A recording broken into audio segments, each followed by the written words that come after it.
Terima kasih yang memberi cadangan kepada DTV. Diharap anda semua terus memberikan komen dan cadangan kepada DTV berkenaan dengan video akan kami buat. Seperti yang kecoh baru-baru ini mengenai 10 makanan yang diiktiraf sebagai warisan negara, di mana salah satunya menjadi pertelingkahan ramai pihak. Tahukah anda sehingga 2021, Jabatan Warisan Negara telah mewatakkan sebanyak 213 makanan dan minuman sebagai resepi hampir pupus dan diangkat menjadi makanan warisan kebangsaan. Seperti yang kita tahu di negara kita ini, makanan melambangkan identiti sesuatu kaum. Namun, pengetahuan berkaitan keunikan, falsafah, khasiat maupun penyediaan makanan warisan itu sendiri semakin hilang di telan zaman. Kerana yang diwatarkan terlalu banyak, kali ini DTV membawa anda menikmati mata dengan 10 makanan warisan rare yang hampir pupus. Sebelum itu, jangan lupa subscribe channel kami untuk dapatkan fakta-fakta menarik seterusnya. Nice. 1. Air janda pulang. Nama jando atau janda pada minuman ini menimbulkan 1000 persoalan, terutama bagi mereka yang tidak pernah mendengar dan mengetahuinya. Air jando pulang telah diangkat menjadi minuman tradisi Negeri Sembilan dan boleh didapati di pasaran, terutama di Pekan Kuala Pilah. Di tempat lain di Negeri Sembilan, ia popular menjadi minuman kegemaran pada musim bulan puasa dan perayaan anjuran kerajaan negeri. Itu pun jika pihak yang berkenaan faham apa yang dikatakan air jando pulang. Bagaimanapun, bagi setengah orang yang pertama kali mencuba minuman ini mengadu sakit tekak, rasa loya, pening kepala dan rasanya terlalu manis, mungkin kerana penggunaan gula enau. Menurut pendapat dan amalan orang tua-tua, apabila 3 jenis bahan yang asli iaitu air kelapa, nira enau dan buah beluluk disatukan menjadi air jando pulang, ia boleh mengubati pelbagai jenis penyakit, terutamanya kencing manis, sakit dalam perut dan kencing tidak lawas. Ia turut menjadi minuman orang atasan dahulu kala di Negeri Sembilan dan campuran yang ada dalam minuman ini juga adalah melambangkan penyatuan, kesepakatan serta tidak melupakan nilai kekeluargaan. Abang pilih yang mana, perawan atau janda? 2. Pulut tetal. Turut tersenarai adalah pulut tetal atau pulut tai-tai, makanan warisan masyarakat Baba dan Nyonya yang bertapak di bumi Melaka sejak kira-kira 600 lalu dan hampir pupus. Hidangan pencuci mulut yang berasaskan pulut berwarna biru nila dan putih ini turut dikenali sebagai pulut tekad. Dewan Bahasa dan Pustaka merujuk perkataan tetal sinonim dengan mampat atau padat. Selain itu, terdapat definisi mengatakan perkataan tai-tai dalam bahasa Cina merujuk kepada isteri orang kaya. Pencuci mulut ini adalah menu eksklusif golongan tersebut pada zaman dulu. Pulut tetal adalah sajian bagi golongan elit serta bangsawan pada satu ketika dan dihidang bersama serikaya sebagai sarapan atau kudapan sewaktu minum petang. Pulut tetal unik kerana menggunakan pewarna biru asli daripada bunga telang yang turut digunakan sebagai pewarna semula jadi dalam nasi kerabu. Dahulu pulut ini sering dihidangkan semasa kenduri, namun kini kurang dikenali dalam kalangan generasi muda kerana kurang dihidangkan. I don't know. 3. Sambal tahun. Sambal tahun merupakan makanan tradisi orang Jawa. Masakan ini memang sangat pedas, hasil daripada cili padi yang digunakan. Jika sekali imbas, seakan-akan masak lemak cili api, tapi kuah sambal tahun agak cair. Kebiasaannya, lauk yang digunakan adalah seperti kerang, kulit lembu, perut lembu, pedal ayam, hati ayam, paru lembu ataupun ikan bilis. Makanan ini memang sangat pedas ya. Oh my god!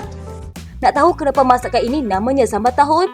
Mengikut sejarah orang dulu-dulu, masakan ini boleh bertahan agak lama, diibaratkan macam bertahun-tahun. Maklumlah orang dulu-dulu, mana ada makanan sangat. Jadi kalau tak habis, besok akan dipanaskan semula dan ditambah apa-apa yang kurang. Masakan ini semakin dipanaskan akan menjadi semakin sebati dan sedap. Kombinasi di antara santan dan lengkuas itu memang terbaik. Ada juga mitos yang mengatakan sambal tahun ini hanya dimasak setahun sekali sewaktu hari raya saja. Sebab itu nama dia sambal tahun. Selamat Hari Raya Aidilfitri mulia. 4. Opor daging. Masakan opor begitu sinonim dengan hidangan istimewa Istana Pahang dan kerabat diraja Pahang serta masyarakat di Bandar Diraja Pekan Pahang. Opor menjadi hidangan istimewa menjelang musim perayaan atau kenduri kendara. Bahan utama opor terdiri dari daging pejal menggunakan campuran rempah ratus dan herba terpilih. Enak dimakan bersama ketupat, lemang, nasi putih, nasi kuning, nasi minyak mahupun nasi biryani. Opor istimewa dan lazat ini pasti membuat kecut air liur apabila anda melihatnya. Oh, so hot. Damn! Keenakan opor ini terletak pada gabungan rempah ratus dan cara memasaknya. Katanya nak masak opor ini leceh, kalau nak betul-betul menjadi perlu masak lama. Dalam 5 jam jugalah supaya dagingnya betul-betul lembut dan berempah. Lepas itu pula perlu sentiasa dikacau, kalau tak hangit weh.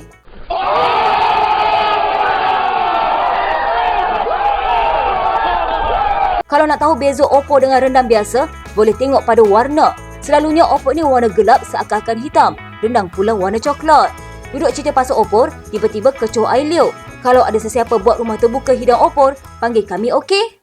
Lemang ketupat semua telah terhidang untuk dijamu pada tetamu yang datang. 5. Kebebek. Kebebek sejenis makanan tradisional yang dikatakan wujud sejak 200 tahun lalu. Mungkin kurang dikenali di negara ini kerana popularitinya hanya meniti dalam kalangan masyarakat tempatan sekitar Perak. Kebebek ialah makanan tradisional bagi masyarakat berbangsa Melayu di Lenggong, negeri Perak. Ia berasal daripada keturunan Patani di Thailand Selatan. Masakan ini selalunya disajikan kepada tetamu semasa aktiviti gotong royong atau sebelum majlis perkahwinan berlangsung. Dikategorikan sebagai makanan penyelamat, kebebek diperbuat daripada 13 bahan dan mempunyai rasa bercampur pahit, kelat, manis, masin dan pedas. Didakwa mampu menghilangkan rasa mual selepas mengambil terlalu banyak makanan. Kebebek lazimnya dihidangkan pada majlis kenduri sebagai pencuci mulut atau minum petang bersama minuman panas. Malah ia turut dianggap makanan penyembuh daripada rasa lesu dan pahit mulut, terutama selepas seseorang itu kebah atau sembuh daripada demam. Bagaimanapun, generasi muda hari ini semakin melupai kebebek kerana tidak mengetahui cara pembuatan makanan berkenaan selain proses penghasilan yang dianggap remeh. Warga tua keras masyarakat, hidup lama berjasa setia pada negara. 6. Sambal rong biji getah. Pelik kalau cakap biji getah boleh dimakan. Kenapa tak percaya? Selain menjadi salah satu alat permainan kanak-kanak, bermain naga buah getah, biji getah juga digunakan sebagai makanan dengan cara diperam. Kalau nak tahu, asam rong merupakan makanan tradisional bagi masyarakat di daerah Jerantuk Pahang. Cara memakannya bukanlah seperti memakan kekacang. Biji getah harus diproses dahulu. Cepat cuba resipi pelik ini, barulah rekod.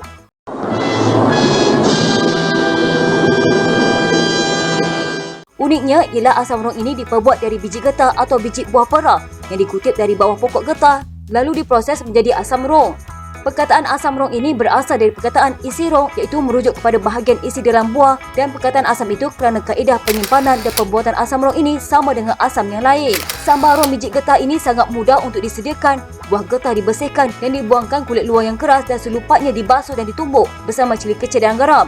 Sambal rong ini paling sesuai jika dimakan bersama nasi dan ulaman lain seperti pucuk betik. Rasanya lemak-lemak dan sedikit pahit tetapi begitu menyelerakan. Oh, sting aku. Yahoo! Yahoo! 7. Umai. Rasanya majoriti masyarakat di Sarawak mengenali sejenis juadah tempatan yang bernama umai. Umai merupakan salah satu makanan tradisi etnik Melanau sejak turun-temurun. Makanan yang pada asalnya berasaskan ikan mentah yang digaul bersama asam dan limau kasturi, cili, garam, bawang dan sedikit halia. Dan ada juga dalam bentuk umai udang dan umai obok-obok.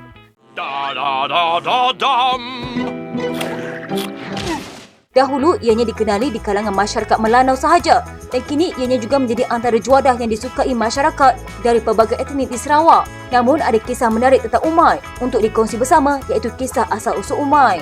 Diceritakan bahawa zaman dahulu ada sekumpulan nelayan yang turun ke laut untuk menangkap ikan. Setelah mendapat hasil tangkapan yang banyak, mereka mula berasa penat dan berasa lapar. Apabila hendak makan, baru mereka sedar yang bekalan makanan mereka tiada dalam bot. Rupa-rupanya bekalan makanan mereka tertinggal di rumah. Ini menyebabkan mereka bertelagah dan saling menyalahkan antara satu sama lain. Tak lama kemudian, nasib menyebelahi mereka apabila salah seorang dari nelayan itu terjumpa lebihan bekalan yang sebelumnya yang masih ada dalam bot. Itu pun cuma bekalan sagu dan asam paya. Mereka juga pada awalnya tidak tahu apa yang mereka boleh buat dengan bekalan yang terhad itu. Sehinggalah salah seorang daripada mereka mendapat satu ilham. Dia pun mula membersihkan ikan hasil tangkapan sebelum ini dan menghiris isi ikan tersebut dengan nipis. Lalu digaulkan bersama perahan serta isi asam paya dan mencampurkan sedikit air laut yang masin sebagai pengganti garam. Kemudian ikan mentah yang sudah digaul sebati itu dimakan bersama-sama sagu dan dari situlah mereka mula menamakan juara tersebut sebagai umai. Boom chicka boom chicka boom chicka chicka boom chicka boom chicka boom chicka chicka boom chicka boom chicka boom chicka boom chicka boom chicka boom chicka boom chicka boom chicka. 8. Inci kabin. Inci kabin dikatakan ayam yang dimasak untuk menjamu pengembara di tengah-tengah lautan yang jauh di sepanjang Selat Melaya ketika Jalan Sutera kaya dengan perdagangan rempah. Di atas kapal ini, tukang masak akan menyediakan makanan dengan campuran rempah yang mewah yang dikumpulkan dari perjalanan mereka. Seperti ceritanya, tukang masak akan turun ke kabin bawah untuk memanggil kelasi yang kelaparan datang ke meja untuk menjamu selera. Tukang masak akan memanggil, "Encik dalam kabin, makanan sudah siap." Food consumption time. Di meja makan, para kelasi akan disambut dengan cebisan ayam yang lazat dicampur dengan perisa pelbagai rempah. Ini adalah resepi nyonya klasik. Cengkeh dan kayu manis membawa unsur tambahan sesuatu yang istimewa kepada hidangan ini. Gadingan yang sempurna ialah sos pencecah yang unik yang menggambarkan pengaruh British dengan unsur asam jawa dan sawit yang membawa lapisan tambahan masam dan panas kepada gigitan pertama itu. Ayam bermacam ayam. Ada ayam kampung, ayam hutan, ayam siam, ayam Turki, ayam Belanda. 9. Tomsom Bambangan. Tomsom Bambangan merupakan salah satu makanan tradisional di Sabah. Hidangan ini juga disebut dengan nama jeruk bambangan dan menjadi salah satu makanan tradisi yang cukup popular bagi suku kaum Kadazan Dusun. Hidangan pekasan yang digemari ini dihasilkan dengan mengawet mangga liang hutan yang dikenali sebagai bambangan.